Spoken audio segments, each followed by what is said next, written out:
Good afternoon, ladies and gentlemen. Welcome to yet another GPUB webinar session where we'll be talking about comprehend the most demanded skills by WEF 2025 and stay ahead of the job market. Kindly share the webinar link and post it to your WhatsApp group, statuses, inboxes, so that we can have as many people as possible not to miss out on this valuable information. Thank you. Before we welcome the speaker of the day, kindly allow me to briefly share what the GPUB program is about in about 5 to 10 minutes. The Graduate Professionals Apprenticeship Program, GPUB. So let's go through what GPUB is about. GPUB is a program, a reskilling program providing hands-on experience. Why GPUB? For the experience, the knowledge, and GPUB provides you with the skills to access work. Who is GPUB for? GPUB is for graduates, career changers, vacates, and university students. When is GPUB? On a monthly basis, where at TechBuzz Hub in Tinder. How? This is a full-time on-job shadowing and it's experiential in nature. The duration of this program is in 3 months, you get 2 years of experience, and it's ideal for job readiness and navigating workplace hierarchy. GPUB skills you with the necessary skills that you need to transition, for example, from entry level to mid-level in your career. And the purpose of GPUB is to build a successful professional career through mentorship, coaching, exposure, and connection. The capacity is limited to 5 people per cohort. Our history, GPUB has been operating since 2017. Cohorts, 130 alumni from 12 cohorts. Performance, 96% completion rate, 87% influence participants' journey, and the advanced strategy for industry to academia bridge.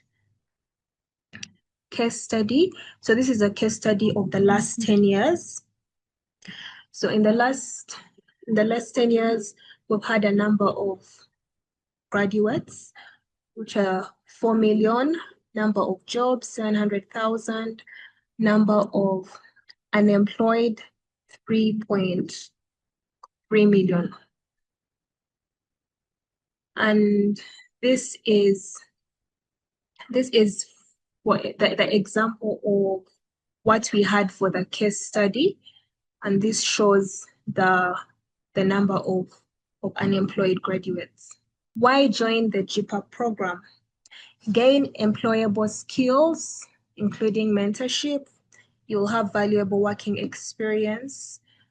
This includes coaching and support, and you'll have networking opportunities, that is exposure. You get to connect with like-minded individuals and professionals in your industry. Personal growth and competitiveness helps you to develop essential soft skills, fast track your employment through connections and jobs. That is, you increase your chances of getting hired quickly.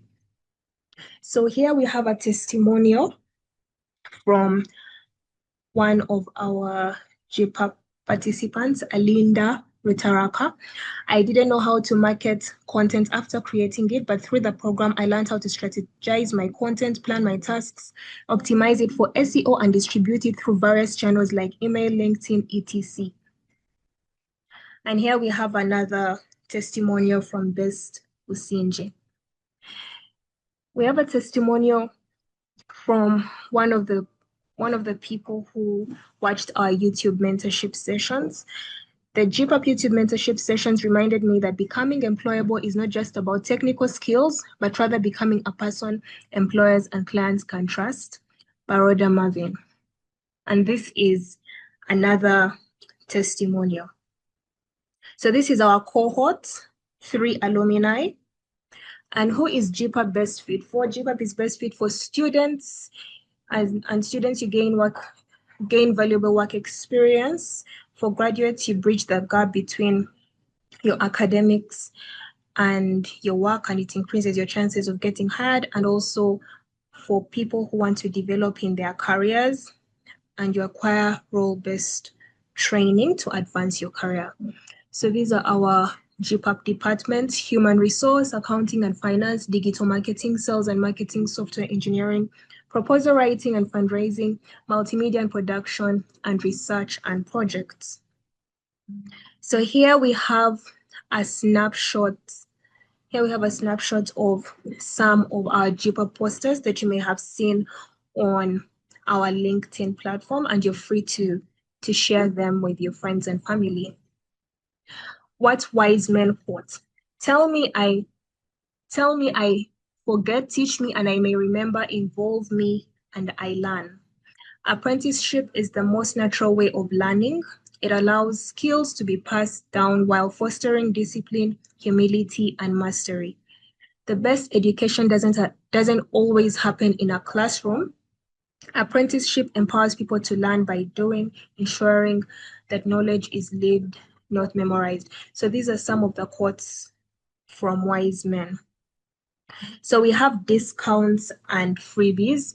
So when you sign up today, you get a 40% discount, that is 1.5 M, but the program is running at 2.5 million. It's running at 2.5 million starting from March. Recommended potential signups. So when you recommend someone, you get a 10% discount, and then you are welcome to attend and invite your colleagues for our free webinars.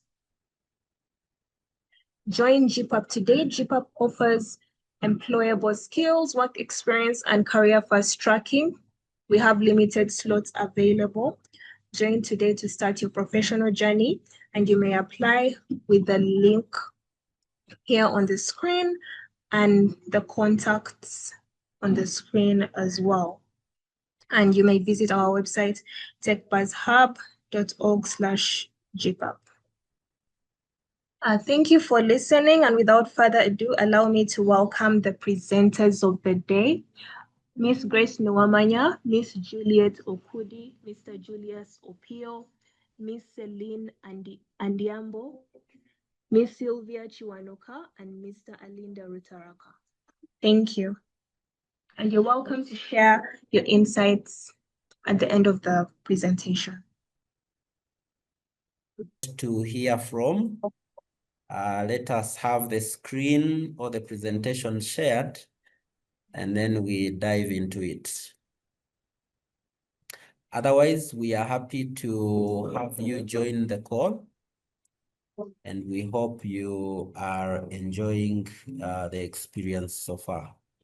Okay, good afternoon, colleagues. My name is Sylvia, and I'll be taking part of this presentation, whereby I'll be introducing the 10 most demanded skills as per World Economic Forum 2025. So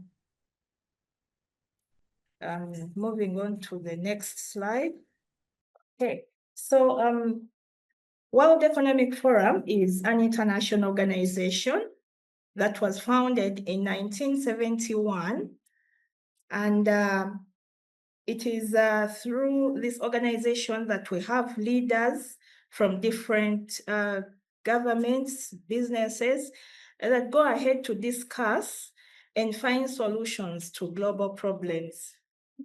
Annually, we receive, or there is a published report from World Economic Forum that shows all the skills that are needed or most demanded as per the given year. By mastering this, we align ourselves to being competitive, adaptable, and future ready. So I'll move on to the first skill, which is motivation and self-awareness. This one is rated at 52%.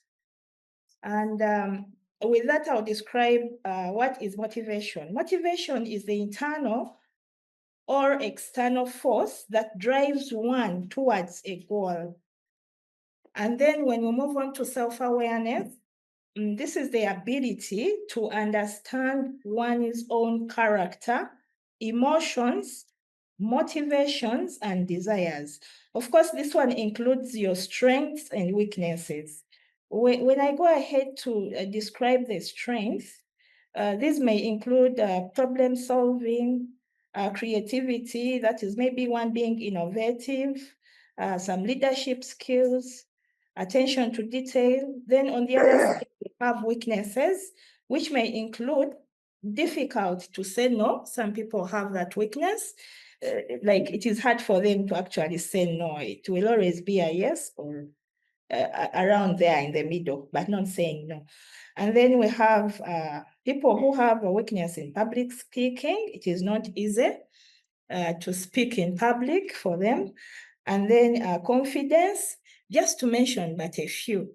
So that is how you can basically describe what motivation and self-awareness relates to. Apart from that, we shall also have internal values. With self-awareness, you need to also ensure that you look out for some self-reflection about yourself. What brings you happiness? What brings you joy? The culture, what are you proud of? With that, you get to understand better what you are or what can actually motivate you further. I think with that, it also, what I've explained includes the core elements, like what I have mentioned, the strengths, weaknesses, recognizing your emotions and triggers. So when you're self-aware of what you are and you're really motivated, that makes you stay focused on the goal. Yeah. Why this matters? This skill matters because it boosts your confidence and adaptability. Yes, you become confident because you know what you are, you know what you can provide, and makes you adaptable. Yeah, basically makes you adaptable to any kind of environment because you are confident, you are aware of what you can actually give out. Then it improves teamwork and leadership. Yes, when you are motivated enough and you're confident of yourself, you're able to work with teams, you're able to advise, you're able to lead others. Especially like when it comes to projects, you're like, no, we can do this the other way. You always improvise ways. And then also it supports better decision making. That is straightforward, of course. Like you explore more about yourself, the other people that you're working with, and you're all motivated. So you're able to come up with a better decision on a certain topic or agenda, other than one who is reserved and they are not sure of what they are supposed to be doing. Yeah. I'll move on to how one can actually develop this skill. One can develop this skill by reflecting, having self-reflection. I've talked about it earlier. And then also having your journal regularly. You need to keep referring to what has happened before, how you were able to overcome it, and provide better ways of how you can actually overcome it in case it happens in the future. And then it is also important to seek feedback. Feedback is really, really important in a positive way. Even if the feedback is negative, take it positively. There is a way it builds. It builds on your confidence, it builds on your motivation, and then you try to fix what has gone wrong. It is also important to set clear goals. if you are to develop this skill. Without a clear goal, you will have no clear path, like how to attain the goal. So with that, you're able to maneuver through. Then the last one is practice mindfulness. Before you say anything, before you engage in any activity or any kind of conversation, you must be mindful of what you're going to say. You must be mindful of whether it hurts the other party or not, or what implication it will bring, given that we come from different backgrounds. So with that, if you practice it, it helps you in a way to keep going and growing and giving a positive feedback. I think that explains enough about motivation and self-awareness skill. I will need to hand over to the next presenter. Yes.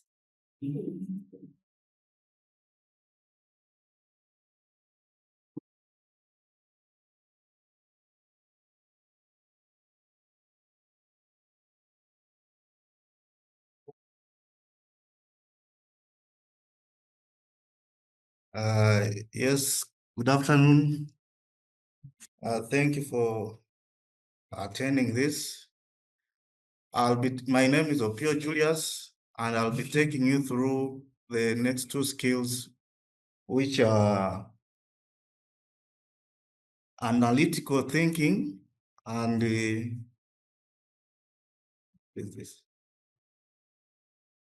analytical thinking and innovation. So we shall begin with analytical thinking. With analytical thinking, this is the ability of a person to it is the ability of somebody. It is somebody's ability to deal with complex situations and give solutions to such problems, to such situations. So here, why would this analytical thinking this year was ranked number 1, and last year it was still ranked number 1. So that shows you how important it is. So why is it on demand? It is because of the complexity of business problems. Businesses today have so many problems. So you should be able to break down these complex problems and come up with the solutions. There's also a need for innovation. So for you to innovate, to be able to innovate, you must be able to analyze things critically and come up with new ideas. Then there is also data-driven decision-making. There's also the need for data-driven decision-making. Decisions nowadays are not based on just from anything. You should be able to analyze the data that has been collected and use that to come up with decisions. What are the benefits of analytical thinking? One is it gives you improved problem solving. Because this is based on data, based on things collected, you can be able to give solutions that are based on the current situation. It also increases innovation, because you have been given data, because you are able to analyze critically. You can come up with new ideas that bring about innovations in the industry that you will be in. It also gives you better decision making, because this data, you have been availed with the data. You can use that, analyze it critically, and come up with the best solutions that are tailored for the problem at hand. How do you develop critical analytical thinking? You can develop that by practicing critical thinking. That is through asking questions like why, why is this happening? How is it done? Through reading different articles, different things, to come up to analyze them, and then come up with your own understanding of things through observation of human behavior and understanding how people behave in certain ways. So that one you can improve on your analytical thinking. So improve your observation skills, improve your problem-solving skills. Improving your problem-solving skills through brainstorming, through being open-minded, allowing feedback, and so on. You also enhance your data analysis skill through use of tools like Excel, SQL, and Python.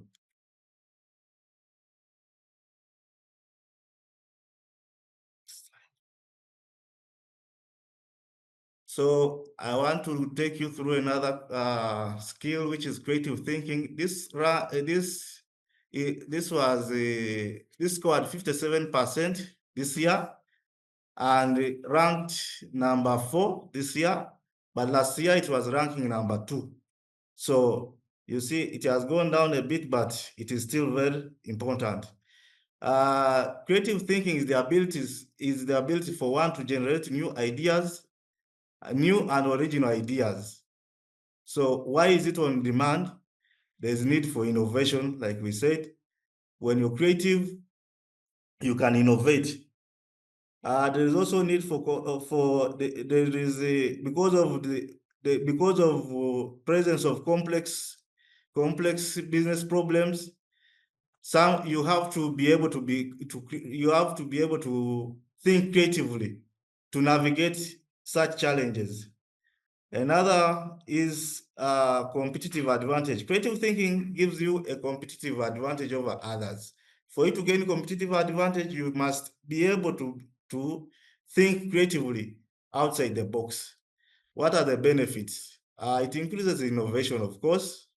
It improves on problem solving. A person who is able to think creatively can think outside the box and come up with the best solution. It gives you competitive advantage over others because of the different challenging situations in this fast-paced world.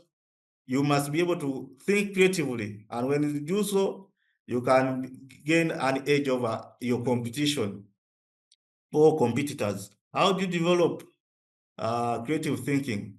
Stay curious. That is through reading, identifying patterns and following them, trends, and see how do you come up with a solution. The other is practice brainstorming. When you have an issue, you have to brainstorm and come up with a problem, with a solution to that problem. Then develop a growth mindset. Be open to correction. Don't take failure as an end product. Take failure as something that you can learn from and develop new ideas. Stay open-minded.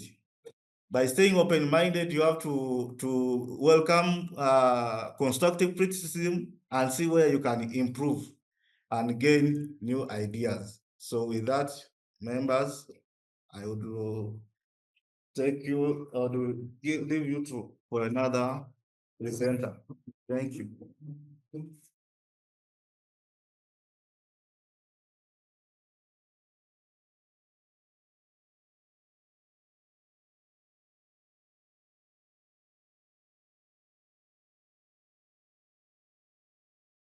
Good afternoon, colleagues. Thank you to the previous presenters. I'll still go ahead with other skills as presented to us by the World Economic Forum report for the year 2025. So my name is Grace Nwamanya. I'll be happy to take you through the next 2 skills that have been, presented to us by the World Economic Forum report 2025. As you can see on your screen, it's leadership and social influence. So talking about leadership and social influence, this is a skill that talks about the ability to guide, inspire, and positively influence individuals or a group to achieve a shared goal. So if an individual has the ability to influence others, inspire them, basically for me, looking at this skill is the word inspire. If you're able to inspire, not coerce, not be autocratic in any way, but if you're able to inspire people to come to a common goal, that is a precious skill that you have. It ranked third in the World Economic Report 2025. As you can see, it's at 61%. So really, this is a skill that we all need to harness right now if we're going to be employable. Just like GPAP is creating us to be, helping us to be job ready. So really, when you join the program, those are some of the skills that you learn. Leadership and social influence. By the time you leave, ideally you're job ready. I'll talk about the core elements. To assess that you have strong leadership and social influence skills, these should be at the core of this should be at the back of your mind. We have vision setting, motivation, persuasion, trust building, and collaboration. So vision setting, we are looking at someone who is setting a direct goal. We're looking at someone who is setting a goal that is clear and direct, clear communication.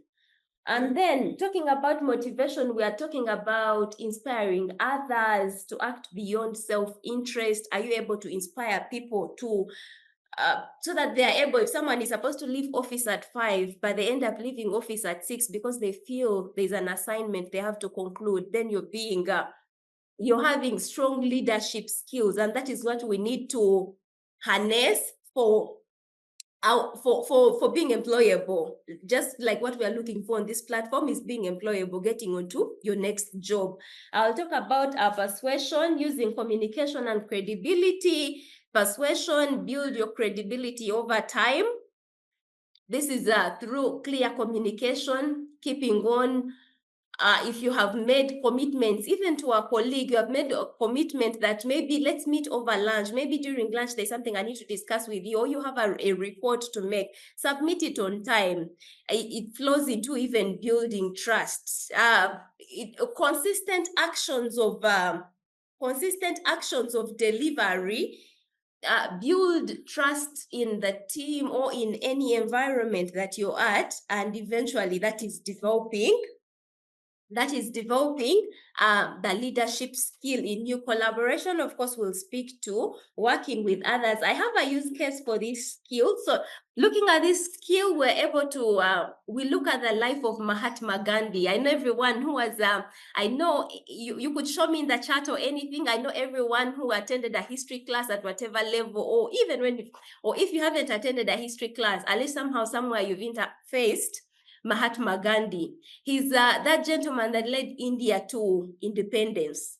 Yeah, so around that time, during when India was a colony of the British, they imposed so heavy taxes on salt, and Mahatma Gandhi comes with empathy and the leadership skill in him. He's thinking, no, we cannot be paying this, we cannot be paying all these taxes on such a commodity that is a necessity. So he rallies a group, a mass of Indians, and they protest. It's called the 240 March. Yeah, something if you will look it up. So they rally and protest against this and begin producing salt from seawater. So we look at here leadership skills through this case, showcased through his courage and resilience to mobilize the farmers, whoever would have been called the lower end person in India by that time. Mahatma Gandhi was able to mobilize all of them, and along the way we see that it paved way for him, and he was able to lead India to its independence. Let's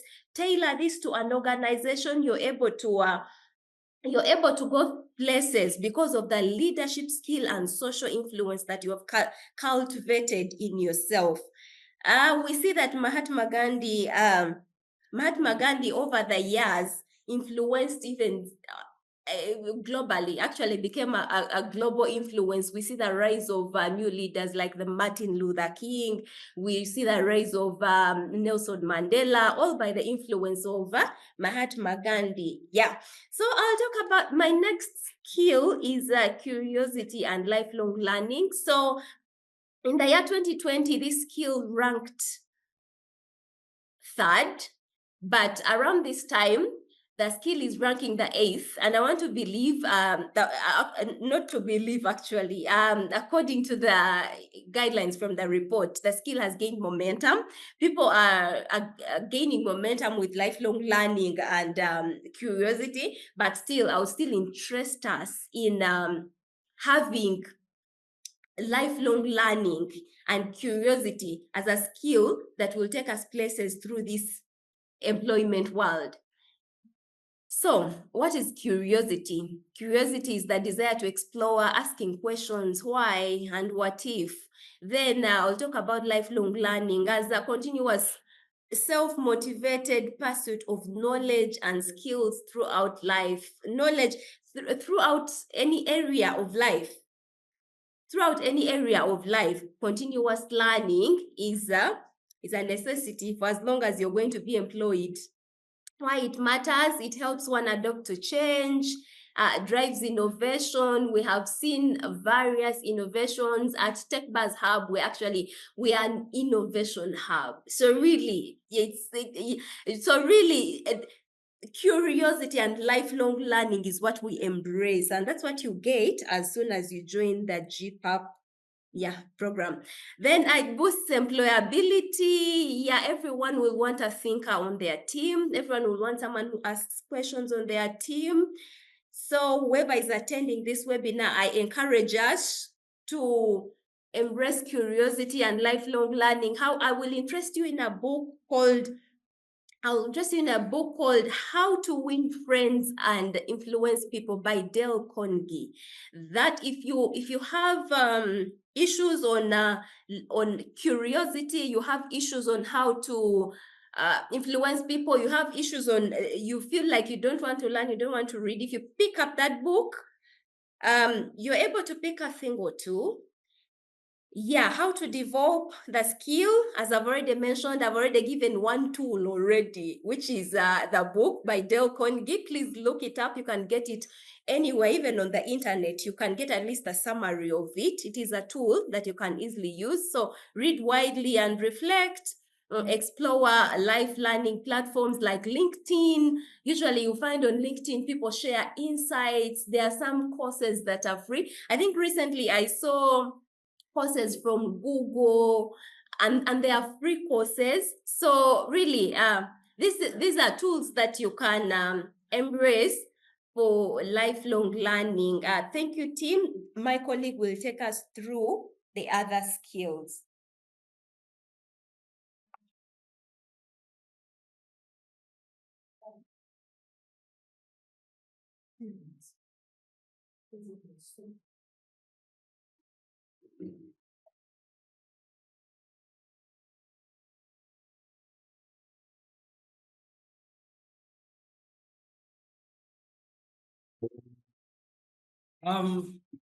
Good afternoon, everybody listening.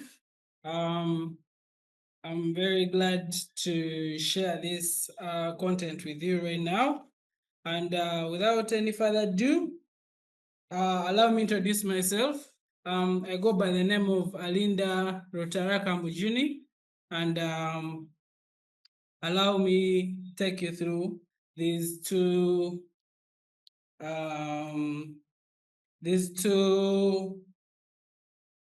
skills. Okay. First and foremost, I would like to first give you an insight about resilience, flexibility, and agility.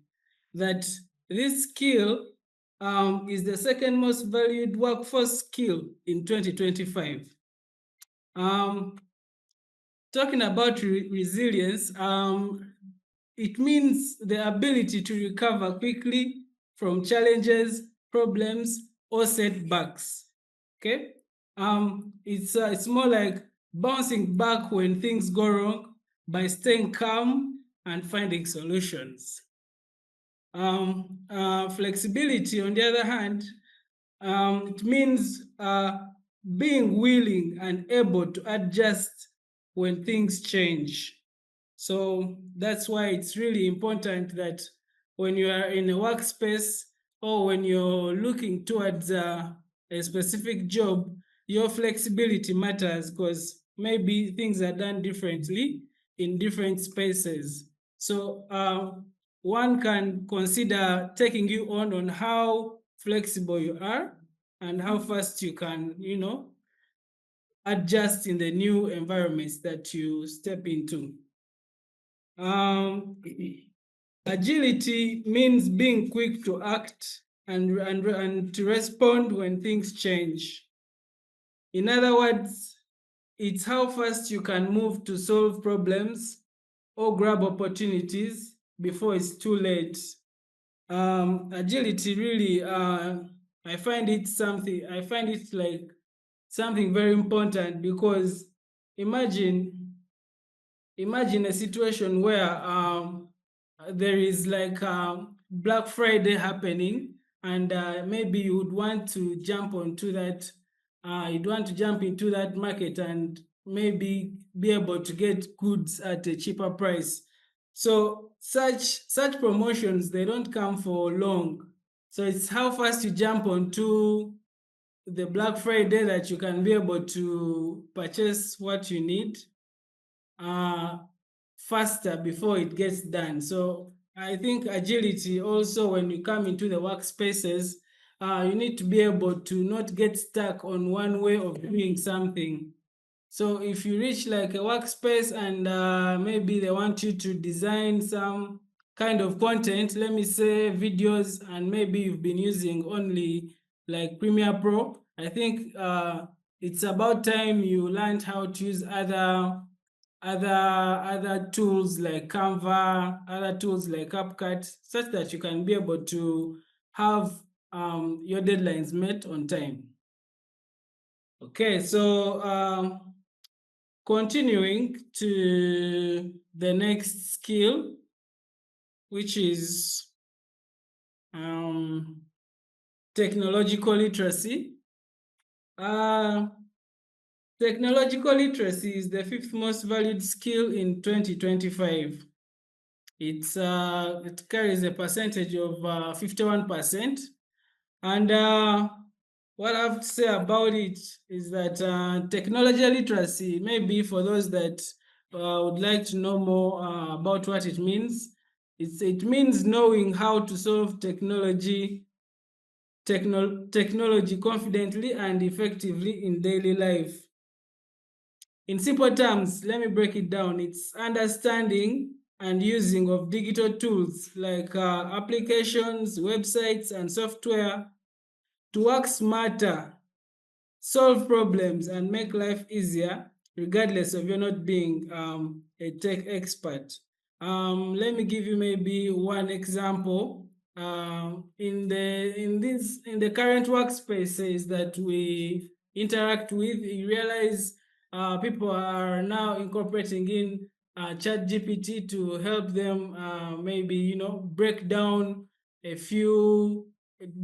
essays, to break down and also find different formulas to different puzzles. Let me say coding.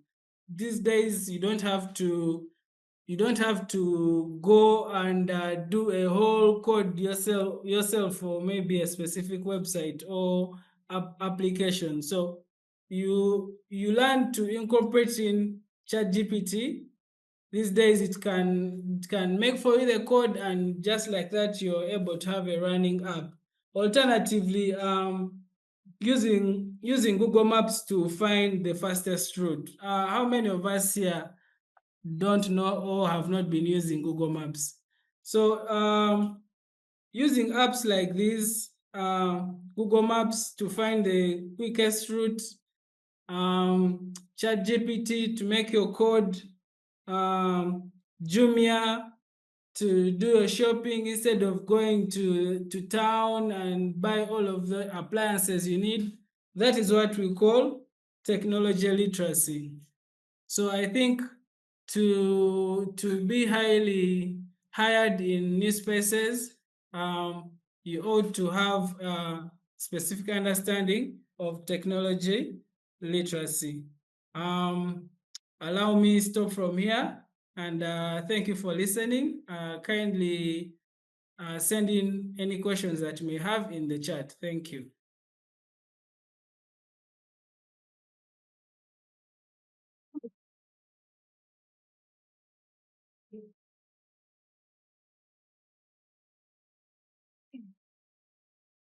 Well, thank you so much, Mr. Linda.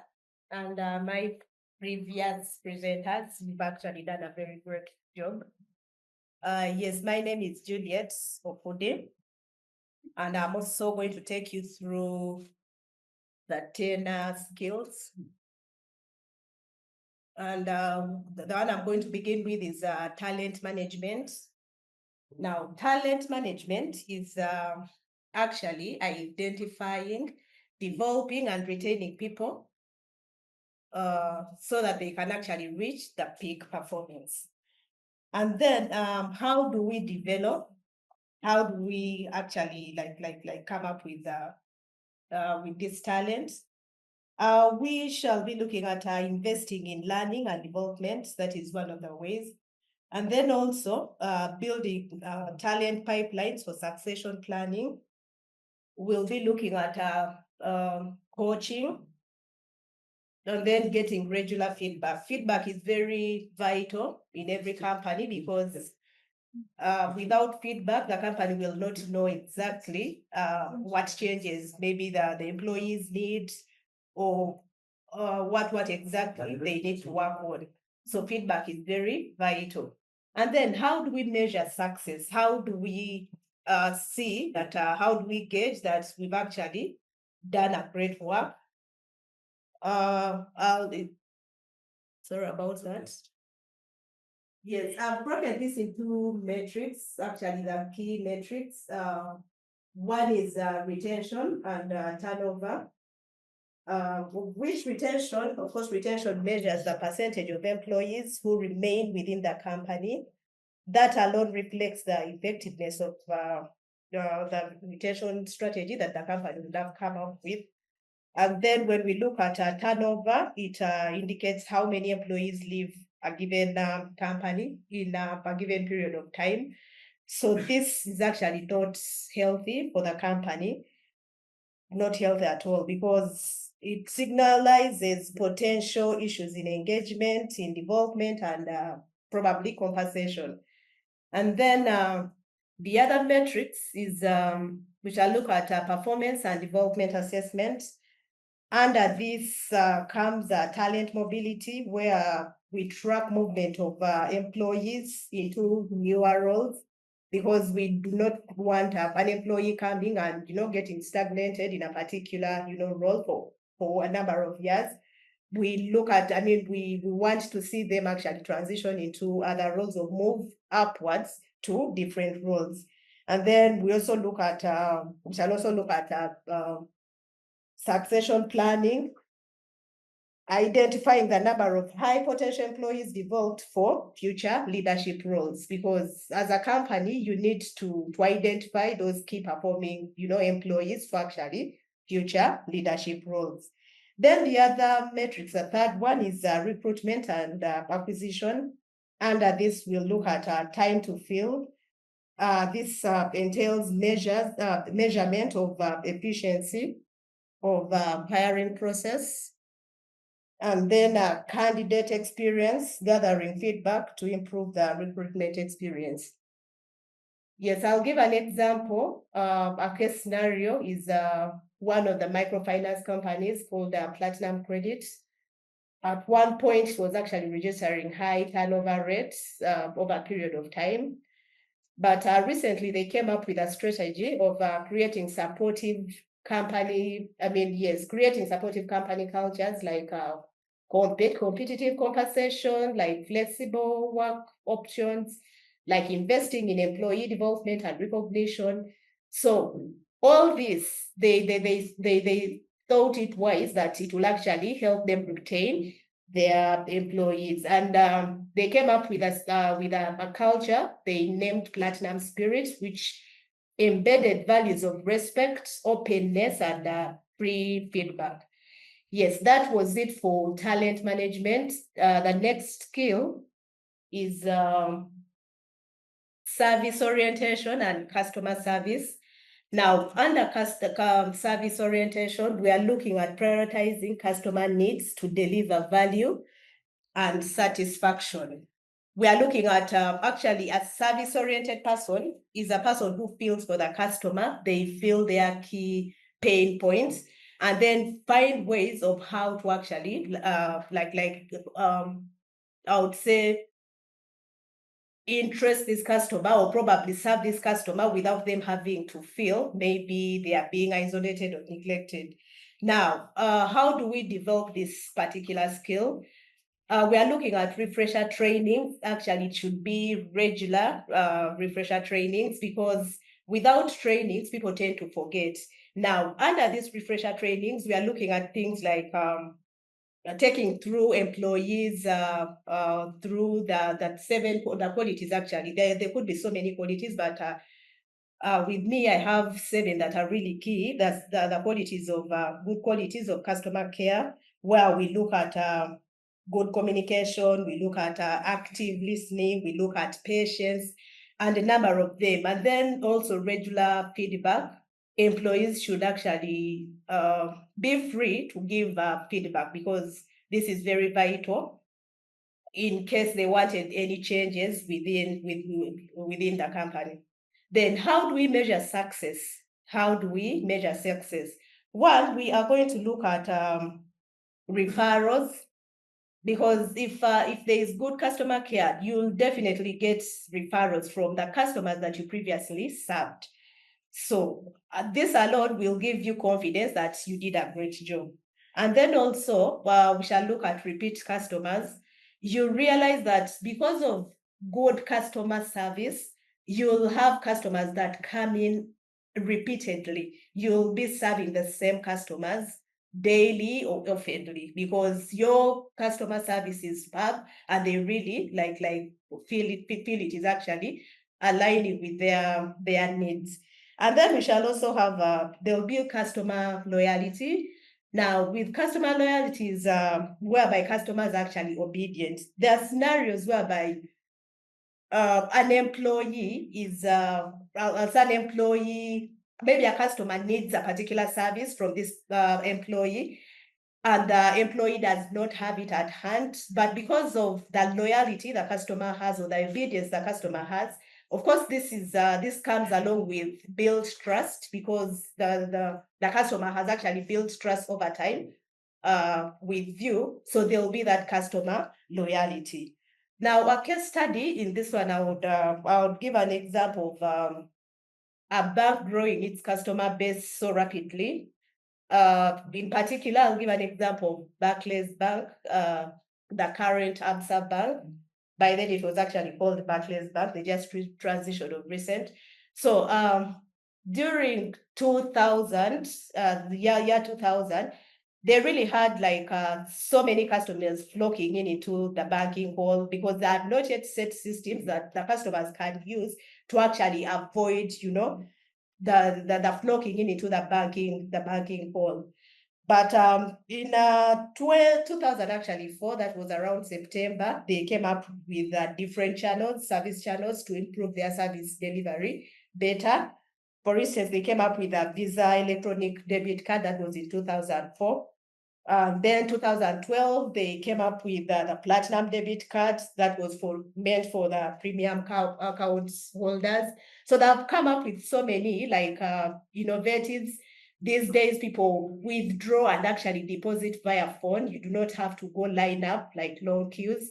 So there is really a lot that has changed. That transitioned from the old to a newer thing, which is really a good service to the customer, because whereby customers did not want those long queues, they did not want, that delay that comes with, overlining.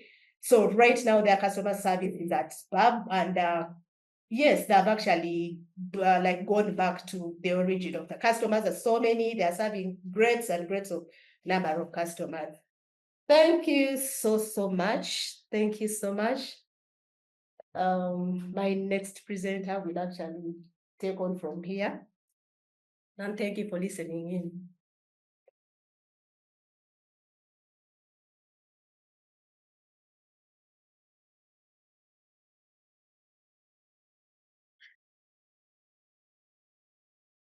Okay, thank you. My name is Adhiambo Celine, and I'm going to continue with the 10 most demanded skills by the World Economic Forum. So I'm going to take you through the dependability and attention to details, as according to the World Economic Forum, dependability is rated as 30% out of 100.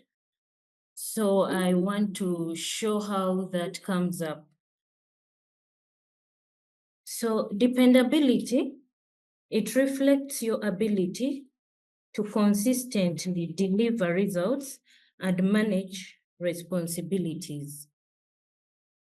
So for me, I will use a case scenario to explain the core elements and why it matters and how to develop. So I will use a case scenario of Maria is a marketing assistant responsible for sending weekly reports to her manager. She notices a mistake in the data but does not delay. She corrects it and sends the report on time. So this Maria sending her weekly report to her manager, it shows reliability. So she had to look upon herself to look at the mistakes that the report had, so that she could send it to the manager. And this also shows accountability. She was accountable, because if the report had the errors, she would be accountable for it. And it also shows the consistency and also trustworthy. Since she presented the report to the manager will automatically gain trust with her. So why it matters, as we have said, it builds trust.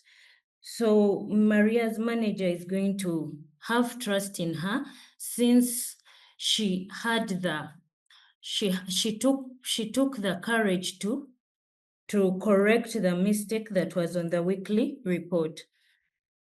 Then it enables smooth workflow. It enables smooth workflow since the mistake was worked upon on time, so the work will obviously flow. And it also reduces errors. So as she presented the report to the manager automatically corrected the errors, so that it does not proceed to the next department or the higher levels. So how to develop it?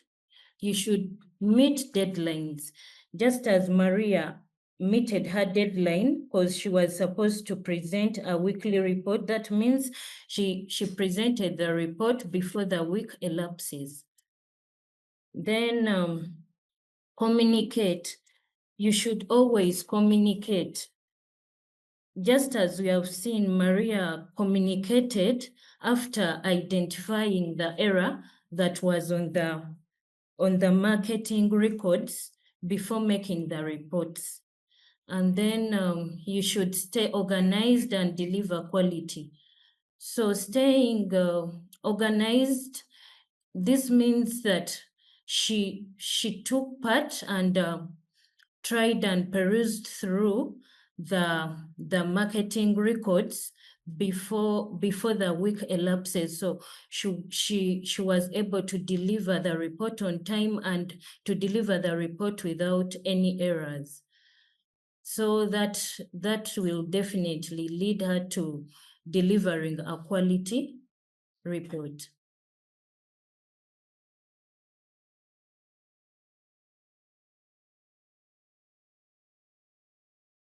So when we come to attention to details, it refers to the ability to focus on the small aspects of a task or projects or situations to ensure accuracy. So for this, I will use a case scenario of James. James is preparing an invoice for a client. Before sending it, he carefully checks every line item and notices a small pricing error. So when it comes to accuracy, James was able to check the pricing of the items carefully, making him okay. It enabled him to check on the errors or the pricing errors that were on the pricing of the items. So this enabled him to come up with an accurate invoice so that it does not cause any further challenges when a customer is to receive the invoice. Then thoroughness, I can explain thoroughness as doing a task carefully and completely, paying attention to all details. So you should always, if you are given a task or if you are in the financial department, you should always check and peruse through the documents thoroughly so that you can be able to identify the mistakes and correct them on time. So observation, as if we are to look at James, he was able to observe because he carefully checked every line and items and noticed the small pricing error that was on the pricing list. Then precision, through checking and thoroughly coming up with the mistake, it cuts off that time that would be spent for the customer to come back and start making compliments and making complaints. So it will really make it easier for the person making the invoices to really come up with a quality and a quality invoice for the customer. Then why it matters, it prevents mistakes. As I've said, he was able to to notice the pricing mistake so that the invoice could reach the customer without any mistake.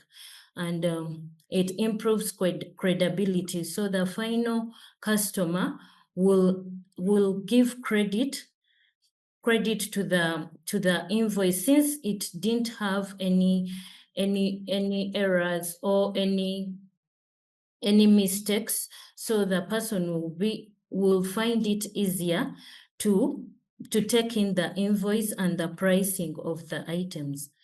Then how to develop it, you should double check work, just as James, while he was preparing the invoice for a client, he double checked the pricing of the items. Then you should use checklists and avoid multitasking. So multitasking can easily divert your focus. So if you're to only focus on one task, you can easily pass through it and observe the mistakes and the different errors in it. So you should avoid multitasking.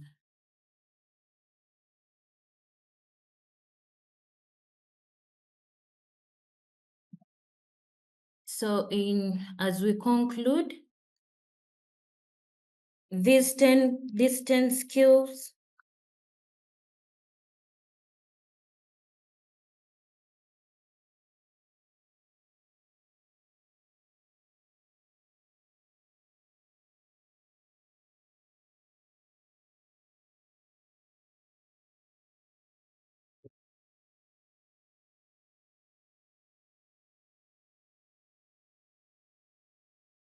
So as we conclude, as you can see on my screen, this is the core skills projected by World Economic Forum, is presented by World Economic Forum in 2025 to 2023. In 2025, the 10 most core skills are as follows. So number 1 is analytical skill. For the rating of 100, it's given 69%. And then the second one is resilience, flexibility, and agility. That is given 67%. And number 3 is the leadership and social influence, which is given 61%. And number 4 is creative thinking, which is given 57%. And number 5 is motivation and self-awareness, which is given 52%. Number 6 is technological literacy, which is given 51%. Empathy and active listening is given 50%. Then number 7 is curiosity and lifelong learning, which is 50%. Then number 8 is talent management, which is given 47%. Then number 9 is service orientation and customer service, which is given 47%.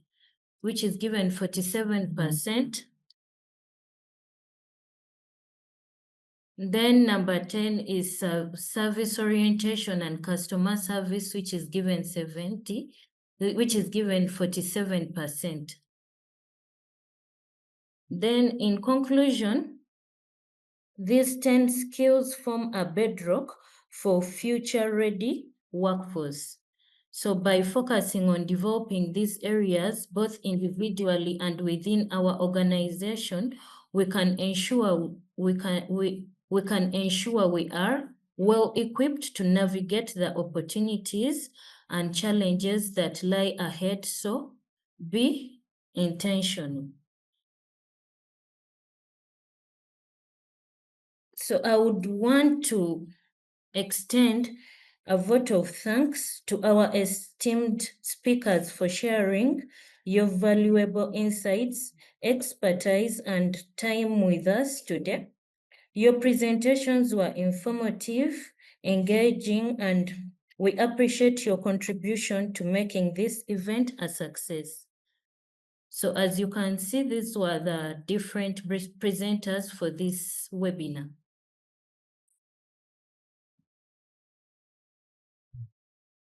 So any questions?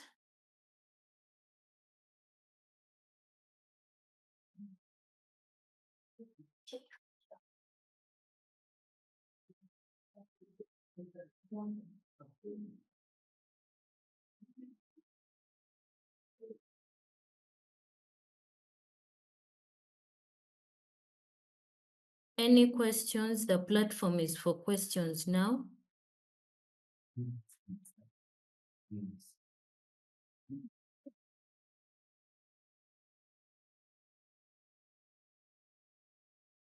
Well, Yes. yes, I would like to ask, must I have all the skills to qualify?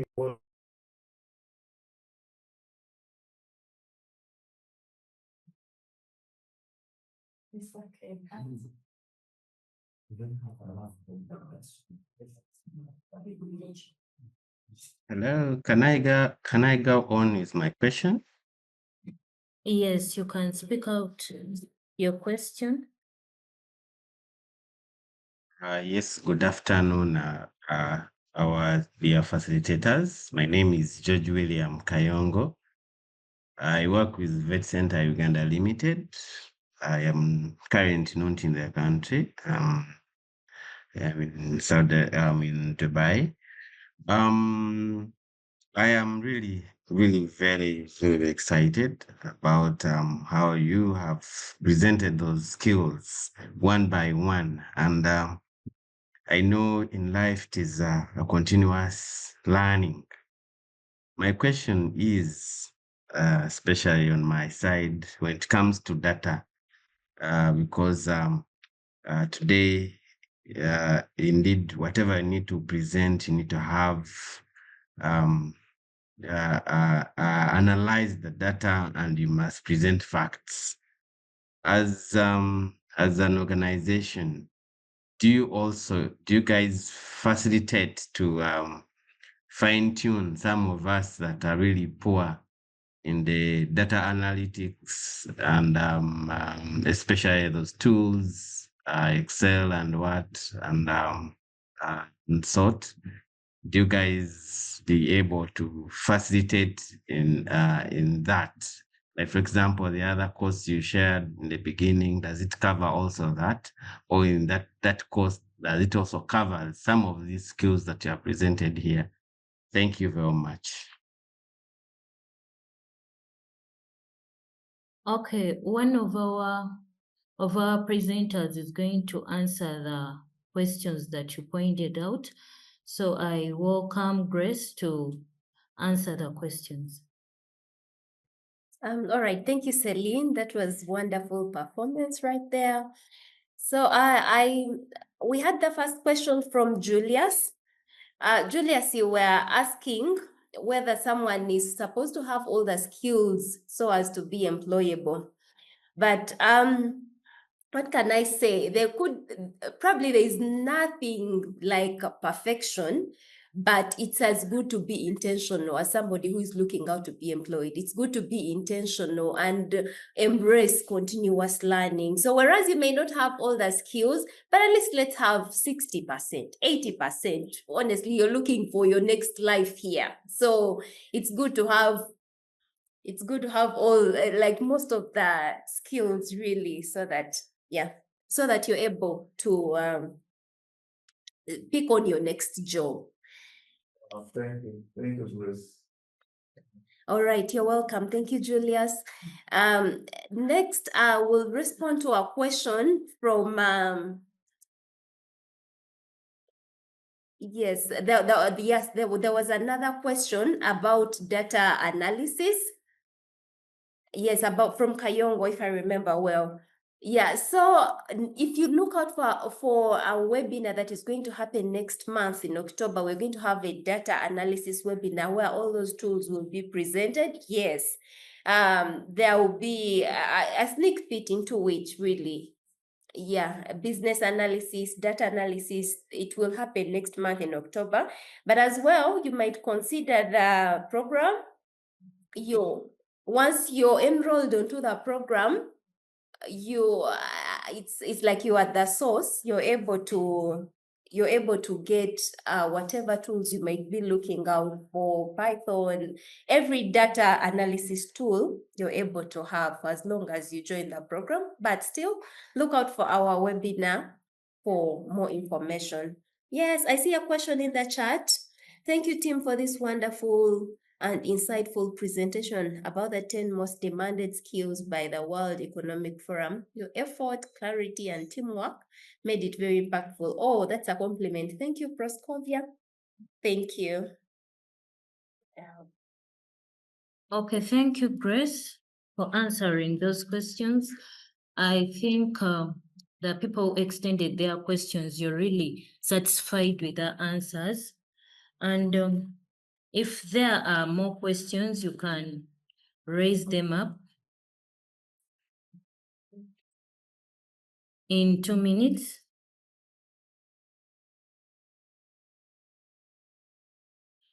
So it seems like there are no more other questions. So I would take this time to thank you all for joining us today for this informative webinar on the 10 most demanded skills by the World Economic Forum. We appreciate the time you have taken to participate and engage with our speakers. Thank you very much.